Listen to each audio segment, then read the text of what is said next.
नारद मुनि के श्राप की वजह से भगवान विष्णु ने लिया था श्री राम का अवतार। श्री राम की नगरी अयोध्या इस समय पूरे देश के आकर्षण का केंद्र बनी हुई है, जिसकी वजह है 22 जनवरी 2024 को अयोध्या में भगवान राम के बन रहे भव्य राम मंदिर में रामलला की प्राण प्रतिष्ठा होने वाली है। इस अवसर पर आइए जानते हैं श्री राम से जुड़ी अनोखी कथा। श्री राम ने किस वजह से धरती पर जन्म लिया था? नारद मुनि के श्राप की वजह से भगवान विष्णु ने लिया था श्री राम का अवतार। किस श्राप की वजह से भगवान विष्णु ने लिया था श्री राम का अवतार? अयोध्या में रामलला की प्राण प्रतिष्ठा को लेकर देशवासियों में जोश और उत्साह है। हर कोई अयोध्या में रामलला की प्राण प्रतिष्ठा का साक्षी बनना चाहता है। पूरा देश राममय हो गया है। श्री राम भगवान विष्णु के 7वें अवतार माने जाते हैं। इस कहानी में हम आपको बताने जा रहे हैं कि भगवान विष्णु ने श्री राम के रूप में धरती पर जन्म क्यों लिया था। पौराणिक कथाओं के अनुसार एक बार सनकादिक मुनि भगवान विष्णु के दर्शनों की इच्छा से बैकुंठ पधारे। तब उनको 2 द्वारपालों ने प्रवेश द्वार पर ही रोक लिया और उनका उपहास उड़ाने लगे। तब सनकादिक मुनि ने गुस्से में आकर दोनों को 3 जन्मों तक राक्षस के रूप में पैदा होने का श्राप दे दिया। जय विजय दोनों के बार बार माफी मांगने पर मुनि ने कहा कि भगवान विष्णु ही 3 जन्मों में तुम्हारा वध करेंगे, उसके बाद तुम्हें मोक्ष की प्राप्ति होगी। इन दोनों द्वारपालों ने पहला जन्म हिरण्यकश्यप और हिरण्याक्ष के रूप में जन्म लिया। तब भगवान विष्णु अवतार में प्रकट हुए और इन दोनों का संहार किया। दूसरा जन्म इन्होंने रावण और कुंभकर्ण के रूप में लिया। तब भगवान विष्णु ने श्री राम का अवतार लेकर इनका अंत किया।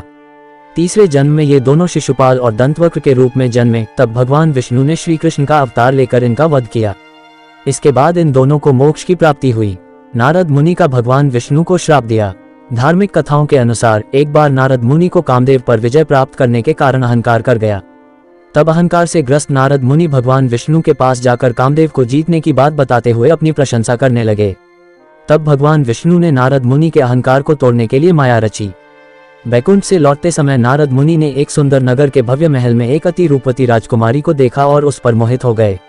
राजकुमारी से विवाह की इच्छा लिए वे भगवान विष्णु के पास पहुंचे और उनसे खुद को सुंदर और आकर्षक बनाने की विनती करने लगे।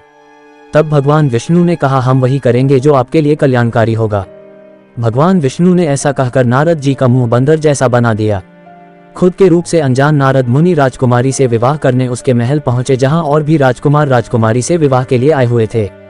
वहां भरी सभा में सब नारद मुनि का बंदर वाला चेहरा देखकर हंसी उड़ाने लगे और राजकुमारी ने भी नारद मुनि को छोड़ एक अति सुंदर राजकुमार का रूप धरे भगवान विष्णु के गले में जयमाला डाल दी।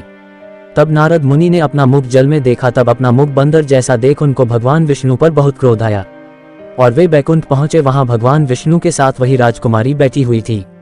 तब क्रोधित होकर नारद मुनि ने भगवान विष्णु को श्राप दिया कि आपकी वजह से मेरा मजाक बना, इसलिए मैं आपको श्राप देता हूं कि आप धरती पर मनुष्य के रूप में जन्म लेंगे और आपको बंदरों की सहायता की जरूरत पड़ेगी।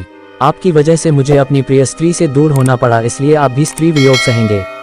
माना जाता है नारद मुनि के श्राप के कारण भगवान विष्णु ने श्री राम के रूप में मनुष्य जन्म लिया।